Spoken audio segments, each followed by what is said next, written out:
عثمانیہ ادارہ ہر آنکھ کا تارا۔ اسلام میں بہت سے دردناک واقعات پیش آئے ہیں۔ کتنے صحابہ کرام اللہ تعالیٰ کے راستے میں شہید ہوئے۔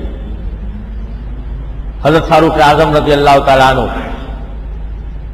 خلیفہ راشد، ان کو محراب کے اندر شہید کیا گیا خلیفہ ہونے کی حالت میں، اور اتفاق سے وہ بھی محرم کے مہینے میں شہید ہوئے۔ اللہ تعالیٰ نے ان کو بھی اپنے پاس بلانے کے لیے محرم کا انتخاب فرمایا تھا۔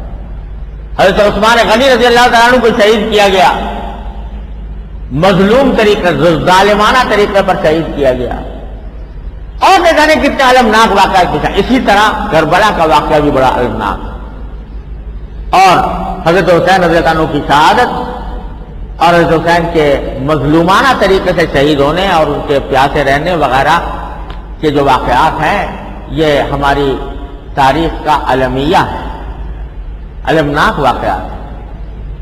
لیکن شریعت نے کسی بھی واقعے پر ماتم کرنے کا اور اس طرح شوق منانے کا کہ جس سے آدمی اپنے گریبان چاک کرے، اپنے سینہ پیٹے، اس کی قرآن کریم اور نبی کریم سرور عالم صلی اللہ علیہ وسلم نے ممانعت فرمائی تھی۔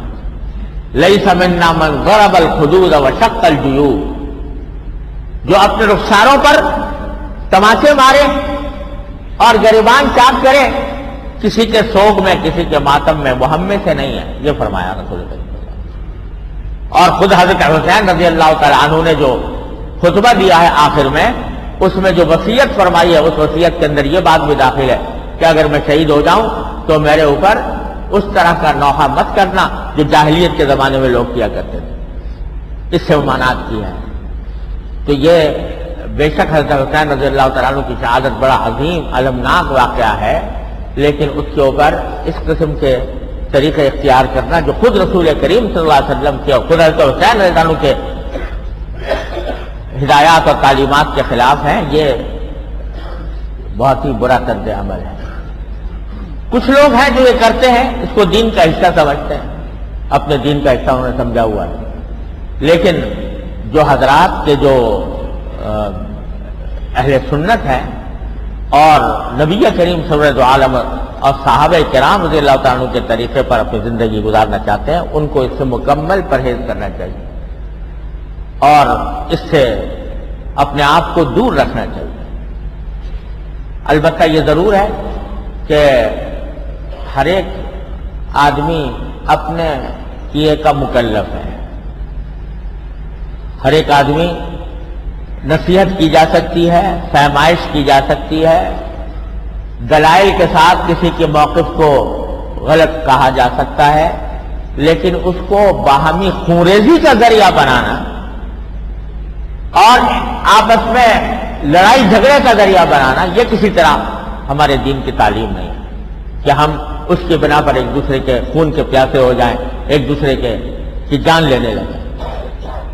افسوس ہے کہ جب محرم کا مہینہ آتا ہے تو یہ خطرے محسوس کیے جاتے ہیں کہ کہیں آپس میں لڑائی اور خونریزی شروع نہ ہو جائے۔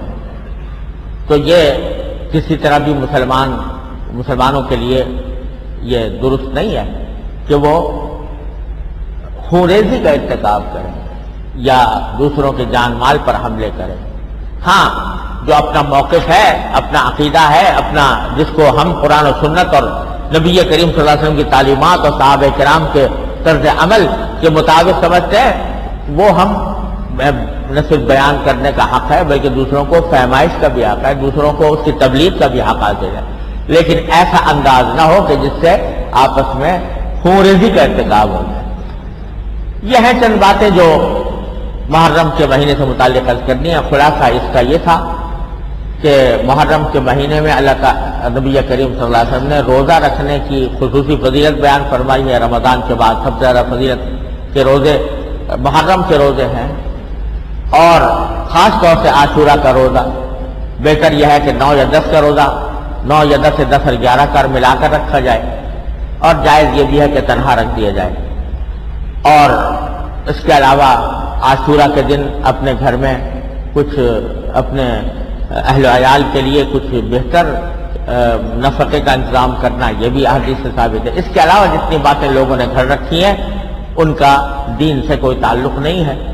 اللہ تبارک و تعالیٰ اپنے فضل و کرم سے، اپنی رحمت سے ہمیں اس مہینے کی صحیح برکات حاصل کرنے کی توفیق عطا فرمائے اور خرافات اور ناجائز امور سے بچنے کی توفیق عطا فرمائے۔ وآخر دعوانا الحمدللہ۔